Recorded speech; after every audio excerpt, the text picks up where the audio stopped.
contre la rage en Côte d'Ivoire, l'ONG Gavi équipe les services vétérinaires de la région de Bouaké. Toujours en santé, dans le cadre de l'opération Zéro Hernie à Thiébissou, 400 malades de la hernie seront soulagés. Il s'agit de débarrasser ces personnes de la vilaine maladie afin qu'elles participent à l'essor de la Côte d'Ivoire. 6e session de formation des personnels de l'enseignement privé. Ces agents ainsi formés ont désormais l'autorisation d'enseigner ou de diriger des établissements privés du pays. Bienvenue dans ce tour complet de l'actualité régionale. Mesdames et messieurs, bonsoir. Lutte contre la rage en Côte d'Ivoire, l'ONG Gavi équipe les services vétérinaires de la région de Bouaké. La rage, faut-il le rappeler, fait de nombreuses pertes humaines en Côte d'Ivoire. Le reportage de Hassan Kane commenté par Kader Sogodogo.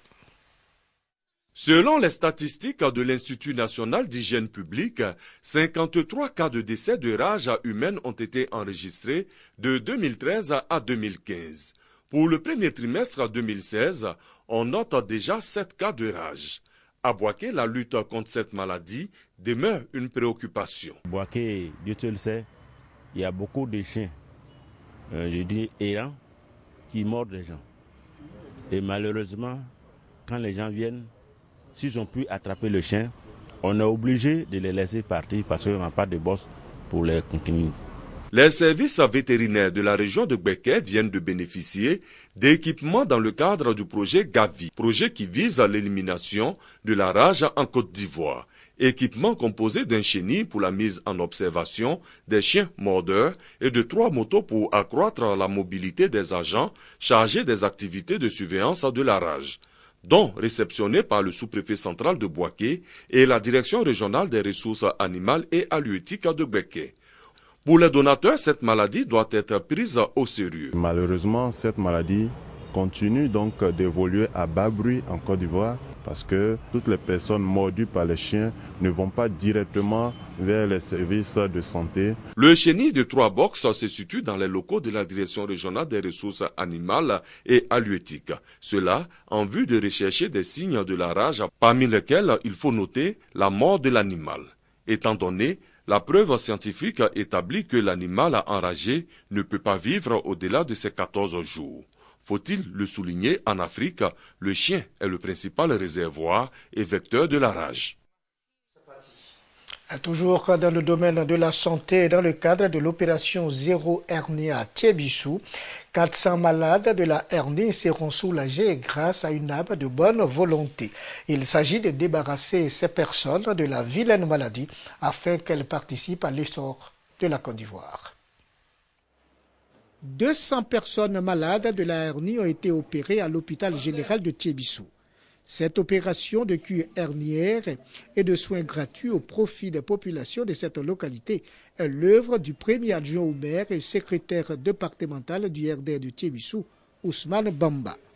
L'objectif de cette opération Zéro Hernie pour Thiébissou est de procurer une bonne santé aux populations afin qu'elles puissent embarquer dans le train de l'émergence du pays.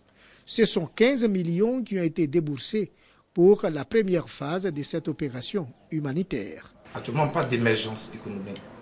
Mais sans personnes valides, on ne peut pas arriver à l'émergence. Et c'est pour cela que nous avons pensé qu'il fallait effectivement donner la santé à nos parents, les aider.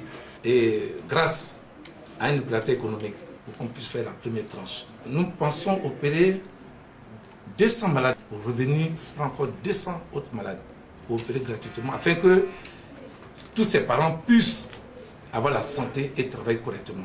Très heureux, les patients expriment leur joie et toute leur reconnaissance aux bienfaiteurs. Vous traitez votre maladie depuis quand? Depuis 30 ans. Même ça fait que j'ai perdu maman. J'étais obligé de payer 10 000 francs parce que je n'ai pas funérailles. C'est la honte, c'est une maladie. Pas monter tout ça, mes amis. On m'a dit, mais c'est aujourd'hui, je suis libéré. Et que je profite de cette occasion pour dire merci à M. Ousmane Bamba et à toute la délégation qui l'accompagne. Il faut noter que la hernie inguinale est une grosseur sur la peau de l'aine, souvent lorsque l'intestin sort de sa position habituelle par un orifice de l'abdomen. Elle peut être présente à la naissance.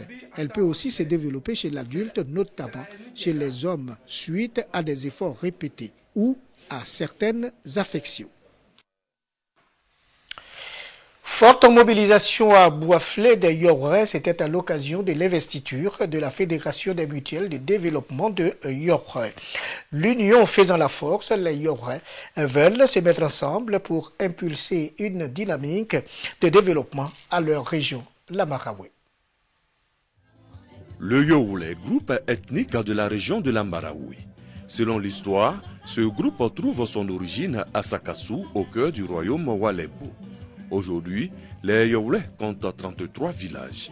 À l'initiative de certains cadres, tous ces villages disposent de mutuelles de développement. Pour bien faire les choses, ces mutuelles ont décidé de fédérer. D'où la naissance de la Fédération des mutuelles de développement du Youlé, FEMUTI. Pour l'investiture de son président, la Maraoué a battu le rappel de tous les Youlé à Boisflé. Le président investi entend œuvrer dans l'union pour le développement du pays Youlé. Le plus important, c'est créer d'abord la cohésion, l'unité, la solidarité autour de la fédération. Ensuite, réfléchir sur les actes majeurs à poser. J'appelle les Youlé à l'unité. Un modèle d'engagement pour le développement salué par les élus présents à la cérémonie. Si hier, le Youlé a tendu la main au bourreau qui ne connaissait même pas pour dire « vivons ensemble en frères ». Ce n'est donc pas aujourd'hui que ce beau peuple qui a son pied dans l'or va être divisé. Je sais ce que représente cet outil de développement. Voilà pourquoi je me propose de vous accompagner dans le sens de l'organisation d'un atelier de formation des membres de votre bureau. Plusieurs sonorités musicales du riche patrimoine Youlé, distillées par la Maraoué Orchestra, et plusieurs artistes ont égayé le grand public. Les cadres d'Okofari, commune de Bouaké, optent pour le développement de leur localité. Une journée de cohésion sociale est donc initiée à Okofari, présidée par le président du conseil d'administration du Bénet. Les cadres Okofari ont été invités à l'union, à l'entente et au respect de l'autorité. Le reportage de Charles Tatou. Habitation non encore espacée et dominée par des couvertures en paille. Nous sommes à Okofari, à 5 km de Bouaké commune. L'électricité, formation sanitaire de proximité, château d'eau et foyer polyvalent. Toutes ces infrastructures de base échappent à ce village, à la population estimée à près de 1000 âmes. Le minimum de ces projets, notamment le bornage du village avec ouverture de rue, qui a fait défaut durant des décennies, lui a même causé un échec au programme présidentiel d'urgence, PPU. Action présidentielle en faveur de l'électrification des villages. Cette léthargie est due certainement à la désunion et l'inorganisation des cadres. La somme des échecs donne une bonne expérience. Actuellement, nous sommes partis sur de bonnes bases pour réussir. L'heure semble avoir sonné pour les cadres d'Okofari. Ils affichent ces derniers temps une prise de conscience pour des actions de développement. En témoigne cette journée de retrouvailles initiée en faveur de l'unité et de la cohésion sociale. Occasion également pour la mutuelle qui veut aller sur de nouvelles bases de présenter officiellement le chef du village à ses administrés, en vue du respect de son autorité. Les élus et cadres de Bouaké soutiennent l'initiative. Nous attendons beaucoup de nos frères et sœurs, leur aide et leur concours pour que la mutuelle puisse réaliser son programme annuel. Tous les filles et les fils de ce village, par ma voix, demandent à tous ceux qui peuvent nous aider, qui nous aident. Les danses du terroir ont ponctué la célébration. Activités socio-culturelles à Sirasso, c'est dans la région du Poro, au menu. La journée de la salubrité, des conférences, des actions sanitaires et le sport, facteur de rapprochement et d'amitié. Le reportage de Kader Sogodogo. Première édition de la journée de salubrité et d'éveil culturel suivie de la mise en place d'une mutuelle de développement dans la commune de Sirasso. Une première du genre depuis 1963, date de création de cette sous-préfecture dans la région du Poro. L'initiateur de cet événement culturel qui donnera l'occasion de connaître une partie importante de la culture de cette partie du pays est le député Soro Kanigui Mamadou, aidé par l'association des ressortissants de Sirasso à Abidjan, Arza et les filles et fils de la localité qui se sont activés pour donner un cachet particulier à la journée de salubrité et de veille culturelle. Importance d'un environnement sans moustiques dans la prévention du paludisme. Conciliation de l'école obligatoire avec les activités rurales de Sirasso. Importance du Poro chez le Senoufo et le sens des cérémonies funéraires chez le Senoufo étaient les thèmes des activités qui ont animé 3 jours durant Sirasso. Plusieurs intervenants ont insisté sur la nécessité pour la population de cette localité d'apporter un cachet particulier à la réussite de ce festival. Il y avait également au programme une distribution de moustiquaires imprégnés aux femmes enceintes, le nettoyage des artères principales de la ville, une exposition, un défilé de mode, un spectacle et un échange pour que vive la culture de Sirasso. Un match de gala et un bal ont mis fin aux activités. La mutuelle de développement économique et social de Congo-Ndekro, MUDESCO, avait lui améliorer les conditions de vie des populations. Pour atteindre ce noble objectif, des activités génératrices de revenus sont en route dans cette localité.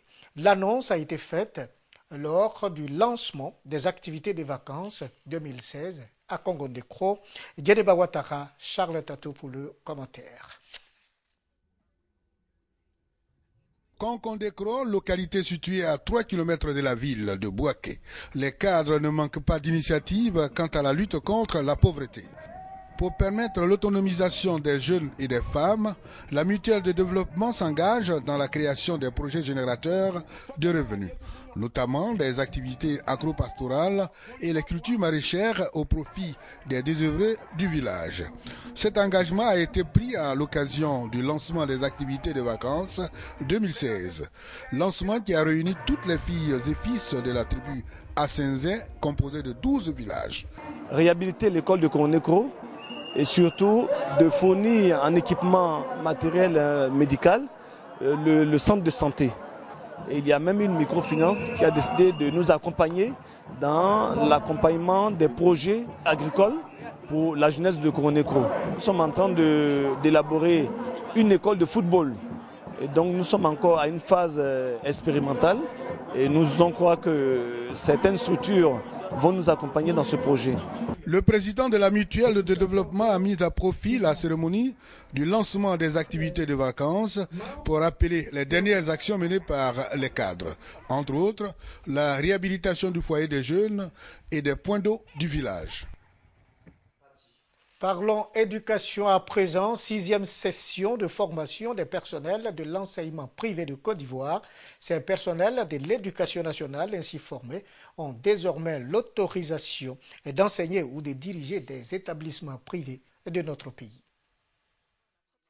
10 jours, c'est le temps qu'a duré la 6e session de formation des personnels de l'enseignement privé au lycée moderne Jeunes Filles de Bouaké. Plus de 300 enseignants, directeurs d'études, directeurs d'école et éducateurs candidats à l'obtention de l'autorisation d'enseigner ou de diriger un établissement privé ont pris part à cette formation. Une initiative du ministère de l'Éducation nationale à travers la direction de la pédagogie et de la formation continue ainsi que la direction pour l'encadrement des établissements privés. Une formation qui permettra à l'enseignement privé de jouer pleinement sa partition dans le domaine éducatif en Côte d'Ivoire. Initialement, nous leur délivrons une attestation d'enseigner, une autorisation d'enseigner, qui était basée uniquement sur l'analyse de leur diplôme. On a vu que là, on avait un éventail qui était important, de leur donner le b.a.-ba de l'enseignement. Mais nous pensons que c'est un minimum qu'ils ont pour avoir des outils pour enseigner et évaluer. Parce que le tout n'est pas d'enseigner, c'est d'évaluer. Les bénéficiaires de cette formation se disent aptes à l'exercice de la formation enseignante. Nous sommes donc prêts et nous nous engageons à hisser encore plus haut les résultats scolaires. Ce que nous retenons, c'est qu'au sortir d'ici, vraiment, nous serons très efficaces sur le terrain. Communication, production en atelier, plénière et séances de micro-enseignement étaient les grandes articulations de cette formation. Prochaine étape de cette session de formation, Abidjan, une formation qui se tiendra du 20 au 31 août 2016. Kogbera, département de Dabakala, le village dispose d'une nouvelle mosquée et grâce à la mutuelle de développement du village. La cérémonie d'inauguration de l'édifice religieux était parrainée par le lieutenant-colonel Hervé Touré. À cette rencontre, les attributs de l'imam ont été expliqués aux fidèles musulmans. Ouattara Amadou, reportage. Kogbera, dans le département de Dabakala, est peuplé de plus de 3000 âmes. L'Union pour le développement économique et social de Kogbera, UDESCO, met l'accent sur l'équilibre spirituel de cette population. Cette mutuelle vient de doter la localité d'un édifice religieux d'une capacité d'accueil d'environ 600 places. Coût global de cette nouvelle mosquée, plus de 80 millions de francs CFA. Placée sous le parrainage du lieutenant-colonel Touré Hervé Vecho, la cérémonie d'inauguration a mobilisé plusieurs filles et fils de la région. Occasion pour les guides religieux dirigés par le cheikh El Hadj Touré Badiawari, président régional du Kozing Beke, d'expliquer les attributs de l'imam et de donner des conseils aux fidèles musulmans. L'intronisation en islam veut dire l'officialisation d'une mission assignée à un individu qui est capable de représenter le saint prophète dans sa communauté.